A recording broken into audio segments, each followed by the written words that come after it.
ចូលគ្នាគ្រូទៅចាំយើងថាតាមមកគាត់ទៅអត់តើគាត់ទៅចាំយើងមានអ្នកចូលទៅអបសាខាហើយតាមមកគាត់ទៅបាទ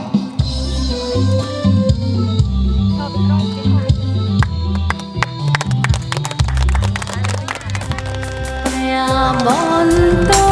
ត្រង់មានរិនអឡាយអូ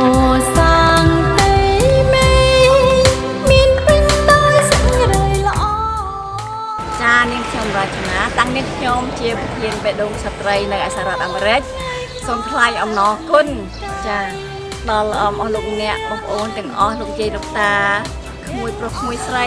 ដែលតែងតែដាក់ដង្វាយមកនាងតាមរយៈនាងខ្ញុំក៏បានបញ្ជូនដង្វាយនោះមកដល់អ្នកគ្រូសុនារីនៅទីនេះដែលជាប្រធានបេះដូងស្ត្រីប្រចាំកម្ពុជាយើងមានអំណរកាលពីនាងខ្ញុំបានមកនៅឆ្នាំ1922ខែ9ពេលនោះទីនេះភ្លៀងហើយយើងពិបាកដើរមែនតើចប់ហុកហើយវិច្ចបាច់មែនតើហើយយើងបានចាក់សាប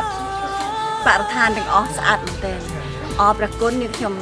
អរព្រះគុណនៃសេចក្តីស្រឡាញ់របស់បងប្អូនទាំងអស់ទោះជានៅអញ្ជើញទៅនៅឆ្ងាយហើយបេះដូងរបស់បងប្អូនតែងតែនៅទីនេះជានិច្ចព្រោះជាកំណើតរបស់បងប្អូនហើយនឹងយើងបានតយ៉ាបយើងបានទិញចតុកលើកមុននោះយើងទិញជាម៉ាស៊ីនដេហើយម៉ាស៊ីនផុងទាំងលាវហើយយើងបានអណ្ដូងចានៅខាងនោះអណ្ដូងចាយើងបានអណ្ដូងហើយយើងបានអណ្ដូងមួយទៀតនៅកន្លែងចិញ្ចឹមអង្កែបចិញ្ចឹមខ្យងចិញ្ចឹមមាន់ចិញ្ចឹមទាដែលមានអូនប្រុសចរិនព្រមទាំងស្រីពៅដែលជាទទួលខុសត្រូវនៅទីនោះអរគុណដល់លោកគ្រូអ្នកគ្រូនៅទីនេះដែលបានទទួលប្រាក់ដង្វាយពីលោកយាយលោកតាបងប្អូនលោកស្រីទាំងអស់ពីសហរដ្ឋអាមេរិកពួកគាត់ធ្វើ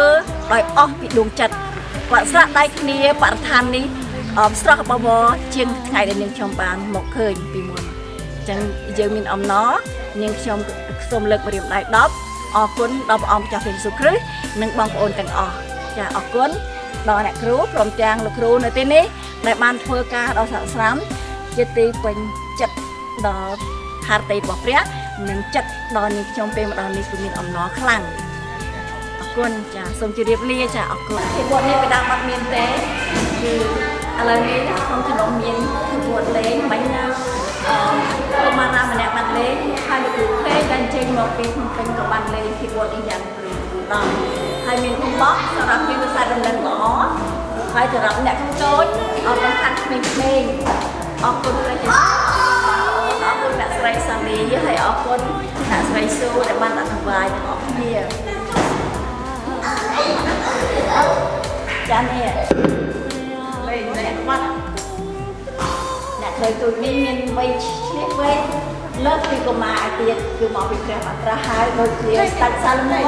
ស្ដេចដេវីត